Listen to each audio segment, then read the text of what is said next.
Taylor Swift shares some advice when it comes to forgiving and forgetting and moving on. Take a look at this. You know, people go on and on about like you have to forgive and forget to move past something. No, you don't. You don't have to forgive and you don't have to forget to move on. You can move on without any of those things happening. You just become indifferent and then you move on. Do you believe in forgiveness? Yes, absolutely. Like for people that are important in your life who have added, you know, who have enriched your life and made it better, and also there's been some struggle and some bad stuff too. But I think that, you know, if something's toxic and it's only ever really been that, what are you gonna do? It's like, just move on. It's fine.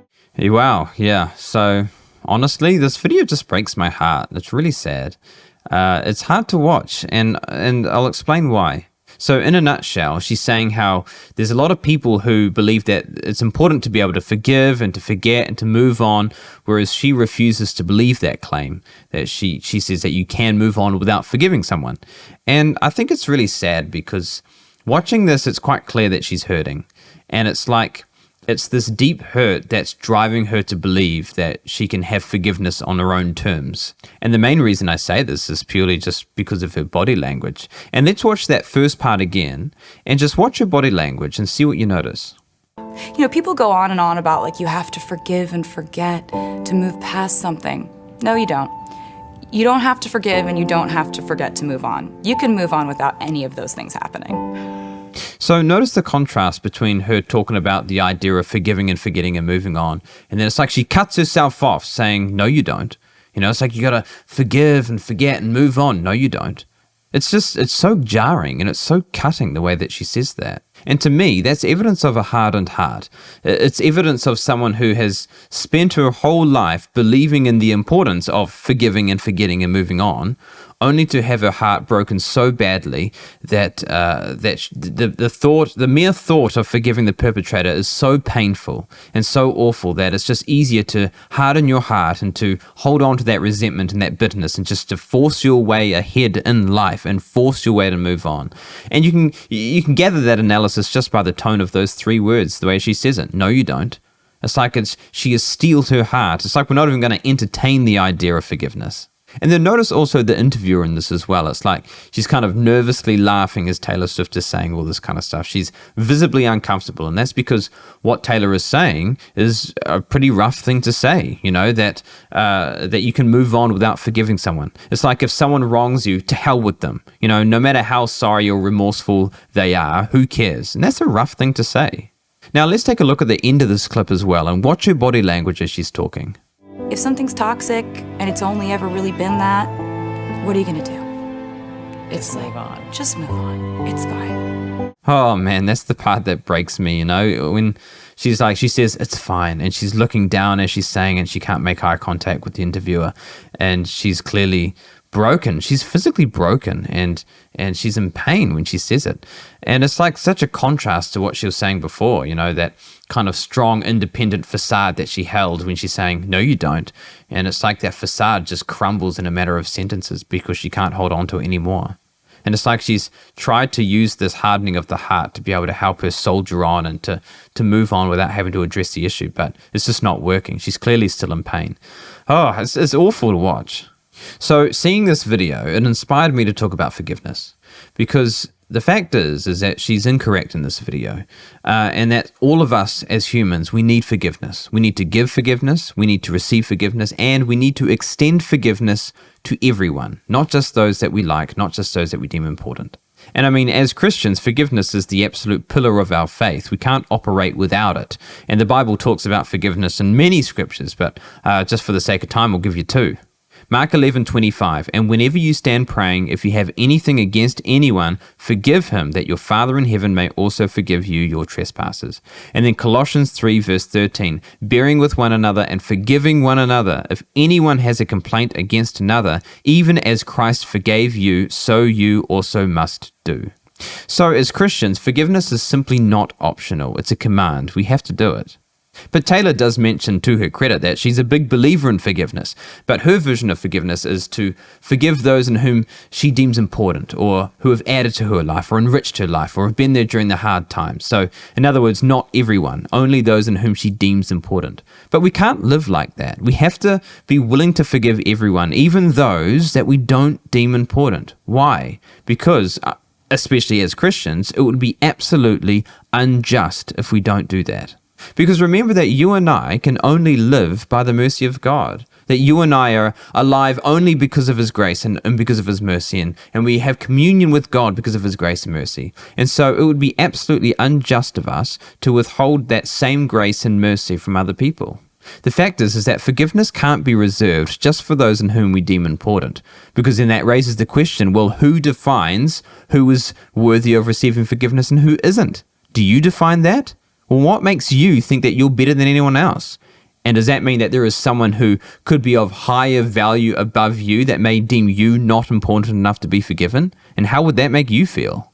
The hard truth is that no one is better than anybody else. Every single one of us carries that seed of evil in our heart, that if we allow that seed to germinate, we have the potential of committing the most egregious acts ever imaginable.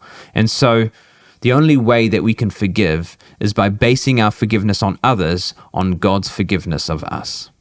Okay, so she also mentioned about toxic relationships too. So she was saying that if you've been in a toxic relationship and it's only ever been toxic, then what are you supposed to do? And that's a good question. What are you to do? And I suppose if the relationship was actually toxic, and I say that because toxic is such an overused word these days, then the first thing you do is you separate yourself from that person. You take yourself out of that situation using boundaries. And then secondly, you forgive them for whatever they've done. And then thirdly, you move on. And what happens is that if you take yourself out of the situation and try to move on without that forgiveness, then that relationship will always have its hand on you. It'll always control you in some form or another. Because what happens is that you end up holding on to at least a little bit of resentment towards that person, which if you leave that resentment and that bitterness unchecked, it's only going to eat you up inside. It's going to make you a very bitter person to be around. There's also one word that she uses in this interview that sends shivers up my spine. Let's take another watch. You don't have to forgive and you don't have to forget to move on. You can move on without any of those things happening. You just become indifferent and then you move on. You just become indifferent and then you move on. Oh, that word indifferent. What indifference is that not only do you cease to care anymore, but you actually cease to hold any value on the person that has wronged you whatsoever. So they end up being as good to you as a burning piece of trash. And it's a pretty dangerous way to think. Rebecca Manley Pippert has a quote in her book, Hope Has Its Reasons, and this is what she says. Anger isn't the opposite of love, hate is, and the final form of hate is indifference. So when you hate someone, you're often angry at them.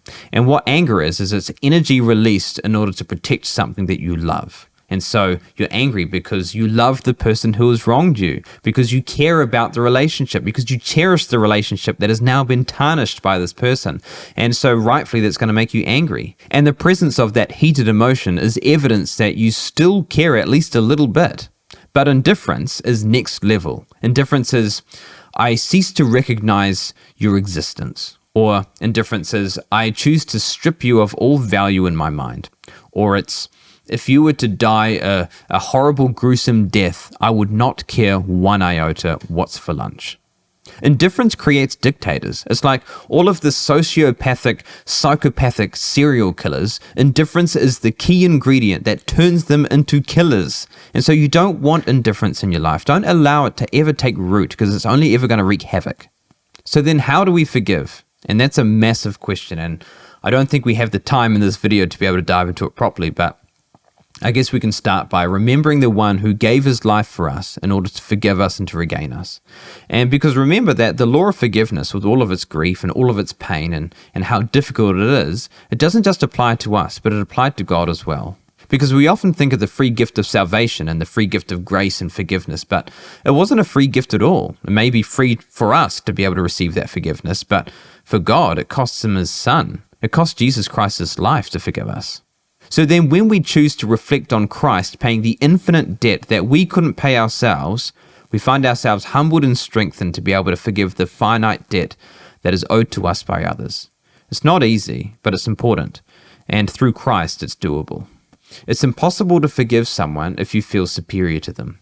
And this is kind of what Taylor Swift is implying a little bit. It's like she's kind of using this superiority complex in order to move on without forgiveness. The person who has wronged her or the toxic relationship that she was in, it's like she's the victim or she's on the upper hand. I would never do what you did to me.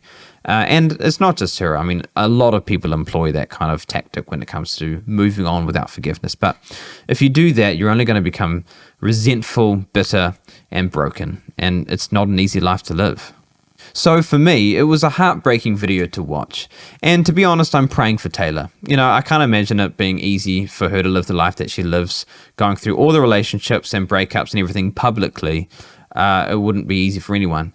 And to be honest, she sounds hurt. She sounds broken. And she needs just as much healing and just as much forgiveness as anybody else on this planet. So there we have it. If you have a grievance towards someone, please find a way that you can forgive that person. If you enjoyed this video, give it a thumbs up and a like, and subscribe for more content.